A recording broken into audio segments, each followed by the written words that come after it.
അധ്യായം 20. വിവിധ ശിക്ഷകൾ.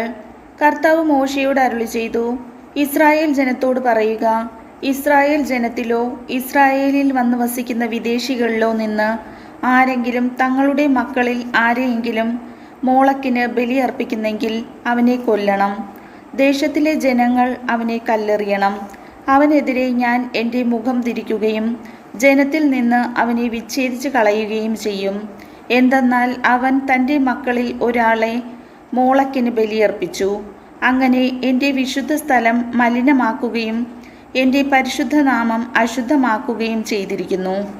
അവൻ തൻ്റെ മക്കളിൽ ഒരാളെ മോളക്കിന് ബലി കൊടുക്കുമ്പോൾ ദേശവാസികൾ അതിനു നേരെ കണ്ണടച്ചു കളയുകയും അവനെ കൊല്ലാതിരിക്കുകയും ചെയ്താൽ ഞാൻ അവനും അവൻ്റെ കുടുംബത്തിനുമെതിരായി എൻ്റെ മുഖം തിരിക്കുകയും അവനെയും മോളക്കിനെ ആരാധിക്കുന്നതിന് അവൻ്റെ പിന്നാലെ പോയവരെയും സ്വജനത്തിൽ നിന്ന് വിച്ഛേദിച്ച് കളയുകയും ചെയ്യും.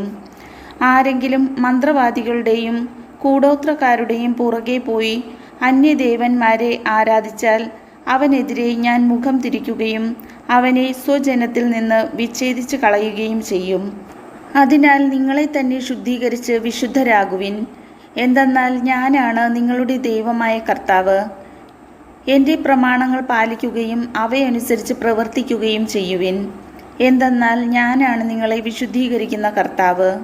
പിതാവിനെയോ മാതാവിനെയോ ശപിക്കുന്നവനെ വധിക്കണം. പിതാവിനെയോ മാതാവിനെയോ ശപിച്ചതിനാൽ അവൻ്റെ രക്തം അവൻ്റെ മേൽ തന്നെ പതിക്കട്ടെ.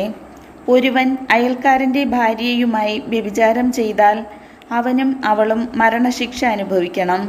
പിതാവിൻ്റെ ഭാര്യയോടുകൂടി ശയിക്കുന്നവൻ പിതാവിൻ്റെ തന്നെ നഗ്നത അനാവൃതമാക്കിയിരിക്കുന്നു. രണ്ടുപേർക്കും വധശിക്ഷ നൽകണം.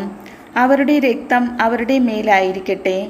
ഒരാൾ തൻ്റെ മരുമകളും ഒന്നിച്ച് ശയിച്ചാൽ ഇരുവരെയും വധിക്കണം. അവർ ഹീനകൃത്യം ചെയ്തിരിക്കുന്നു.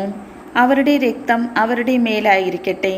ഒരുവൻ സ്ത്രീയോടുകൂടെ എന്ന പോലെ പുരുഷനോടുകൂടെ ശയിച്ചാൽ ഇരുവരും ഹീനമായ പ്രവൃത്തിയാണ് ചെയ്യുന്നത്. അവരെ വധിക്കണം. അവരുടെ രക്തം അവരുടെ മേലായിരിക്കട്ടെ. ഒരാൾ ഒരു സ്ത്രീയെയും അവളുടെ അമ്മയെയും പരിഗ്രഹിച്ചാൽ അത് ഹീനകൃത്യമാകുന്നു. നിങ്ങളുടെ ഇടയിൽ ഇതുപോലുള്ള ഹീനകൃത്യം ഉണ്ടാകാതിരിക്കാനായി 3 പേരെയും തീയിൽ ദഹിപ്പിക്കണം. മൃഗത്തോടു കൂടെ ശയിക്കുന്നവനെ വധിക്കണം. മൃഗത്തെയും കൊല്ലണം. ഒരു സ്ത്രീ ഏതെങ്കിലും മൃഗത്തെ സമീപിച്ച് അതിൻ്റെ കൂടെ ശയിച്ചാൽ അവളെയും മൃഗത്തെയും നിങ്ങൾ വധിക്കണം.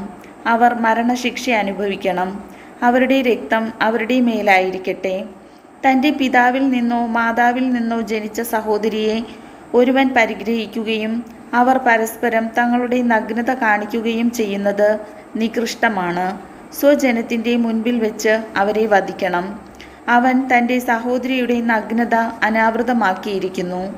അവൻ അതിൻ്റെ കുറ്റം വഹിക്കണം. ഒരുവൻ ആർത്തവകാലത്ത് സ്ത്രീയോടുകൂടെ ശയിക്കുകയും അവളുടെ നഗ്നത അനാവൃതമാക്കുകയും ചെയ്താൽ അവൻ അവളുടെ സ്രാവം അനാവൃതമാക്കുന്നു. അവൾ തന്നെ തൻ്റെ രക്തസ്രാവവും. 2 പേരെയും സ്വജനത്തിൽ നിന്ന് വിച്ഛേദിക്കണം. മാതൃസഹോദരിയുടെയോ പിതൃസഹോദരിയുടെയോ നഗ്നത അനാവൃതമാക്കരുത്. എന്തെന്നാൽ അത് സ്വന്തം ചാർച്ചക്കാരുടെ തന്നെ നഗ്നത അനാവൃതമാക്കലാണ്. അവർ തങ്ങളുടെ കുറ്റം വഹിക്കണം. പിതാവിൻ്റെ ഭാര്യയുമായി ശയിക്കുന്നവൻ പിതാവിൻ്റെ നഗ്നത അനാവൃതമാക്കുന്നു. അവരുടെ പാപം അവർ വഹിക്കണം. അവർ മക്കളില്ലാതെ മരിക്കണം. സഹോദര ഭാര്യയെ പരിഗ്രഹിക്കുന്നത് അവിശുദ്ധമാണ്. അവൻ തൻ്റെ സഹോദരൻ്റെ തന്നെ നഗ്നതയാണ് അനാവൃതമാക്കുന്നത്. അവർക്ക് സന്താനങ്ങൾ ഉണ്ടാകരുത്. നിങ്ങൾക്ക് വസിക്കുവാനായി ഞാൻ നിങ്ങളെ എങ്ങോട്ട് നയിക്കുന്നു ആ ദേശം നിങ്ങളെ തിരസ്കരിക്കാതിരിക്കാൻ നിങ്ങൾ എൻ്റെ നിയമങ്ങളും കൽപ്പനകളും അനുസരിക്കുകയും അനുഷ്ഠിക്കുകയും ചെയ്യുവിൻ. നിങ്ങളുടെ മുൻപിൽ നിന്ന് ഞാൻ നീക്കിക്കളയുന്ന ജനതയുടെ മാർഗങ്ങൾ നിങ്ങൾ പിന്തുടരരുത്. എന്തെന്നാൽ ഇപ്രകാരമെല്ലാം ചെയ്തതിനാൽ ഞാൻ അവരെ വെറുക്കുന്നു. എന്നാൽ ഞാൻ നിങ്ങളോട് പറയുന്നു, ഞാൻ നിങ്ങൾക്ക് അവകാശമായി തരാൻ പോകുന്ന തേനും പാലും ഒഴുകുന്ന അവരുടെ ദേശം നിങ്ങൾ സ്വന്തമാക്കും. നിങ്ങളെ മറ്റു ജനതകളിൽ നിന്ന് വേർതിരിച്ച നിങ്ങളുടെ ദൈവമായ കർത്താവ് ഞാനാണ്.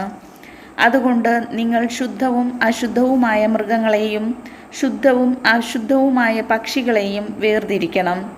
അശുദ്ധമെന്ന് ഞാൻ നിർണയിച്ചിരിക്കുന്ന പക്ഷികൾ, മൃഗങ്ങൾ, ഇഴജന്തുക്കൾ എന്നിവ കൊണ്ട് നിങ്ങൾ അശുദ്ധരാകരുത്. എൻ്റെ മുൻപിൽ നിങ്ങൾ വിശുദ്ധരായിരിക്കുവിൻ. എന്തെന്നാൽ കർത്താവായ ഞാൻ പരിശുദ്ധനാണ്. നിങ്ങൾ എനിക്ക് സ്വന്തമാകേണ്ടതിന് ഞാൻ നിങ്ങളെ മറ്റു ജനതകളിൽ നിന്ന് വേർതിരിച്ചിരിക്കുന്നു. മന്ത്രവാദികളോ കൂടോത്രക്കാരോ ആയ സ്ത്രീ പുരുഷന്മാർ മരണശിക്ഷ അനുഭവിക്കണം. അവരെ കല്ലെറിഞ്ഞു കൊല്ലണം. അവരുടെ രക്തം അവരുടെ മേൽ പതിക്കട്ടെ. കർത്താവിൻ്റെ വചനം.